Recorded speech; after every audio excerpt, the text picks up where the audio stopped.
Salut les amis, bienvenue sur Chrétien Philippe, j'espère que vous allez tous et toutes bien. Lundi 26 janvier, la Sainte Église catholique, dans son rite tridentin, fête Saint Polycarpe, évêque et martyr, 69 aux années à peu près 155. Saint Polycarpe fut un personnage d'une éminente sainteté et d'une très profonde doctrine. Il avait eu le bonheur d'être disciple de l'apôtre Jean, par l'autorité duquel il avait reçu la charge d'évêque de Smyrne. Homme de grande foi, Polycarpe avait horreur de tout ce qui attaquait la doctrine chrétienne.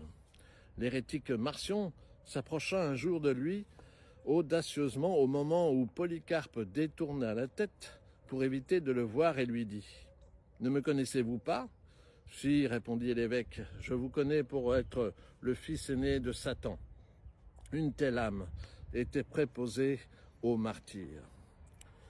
Le récit de son sacrifice est l'une des plus belles pages de l'histoire des premiers siècles. À l'entrée de ce vieillard dans l'amphithéâtre, tous les chrétiens présents entendirent une voix mystérieuse qui disait « Courage Polycarpe, combat en homme de cœur ». Le proconsul lui demanda « Es-tu Polycarpe ?»« Oui, je le suis. Aie pitié de tes cheveux blancs, maudis le Christ, et tu seras libre. Il y a 86 ans que je le sers, et il ne m'a fait que du bien. Comment pourrais-je le maudire? Il est mon créateur, mon roi et mon sauveur. Sais-tu que j'ai des lions et des ours prêts à te dévorer? Fais-les venir, répondit Polycarpe. Puisque tu te moques des bêtes féroces, je te ferai brûler. Je ne crains que le feu qui brûle les impies et ne s'éteint jamais. Fais venir les bêtes, allume le feu, je suis prêt à tout. De toutes parts, dans l'amphithéâtre, la foule sanguine s'écria « Il est digne de mort, Polycarpe au lion ».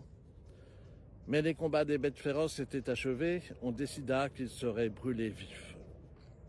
Comme les bourreaux se préparaient à l'attacher sur le bûcher, il leur dit « C'est inutile, laissez-moi libre, le ciel m'aidera. » Le saint leva les yeux et pria. Tout à coup, la flamme l'environna et s'éleva par-dessus sa tête, mais sans lui faire aucun mal, pendant qu'un parfum délicieux embauma les spectateurs. À cette vue, les bourreaux lui percèrent le cœur avec une épée. Alors saint Polycarpe, priez pour nous. Voilà, j'espère que ces quelques instants passés en compagnie de saint Polycarpe de Smyrne vous ont été profitables. N'hésitez pas à vous abonner, à partager cette vidéo. Vous pouvez désormais nous rejoindre sur notre page Facebook intitulée Chrétien Philippe. Et en attendant le plaisir de vous retrouver, je vous dis à bientôt et surtout, soyez bénis.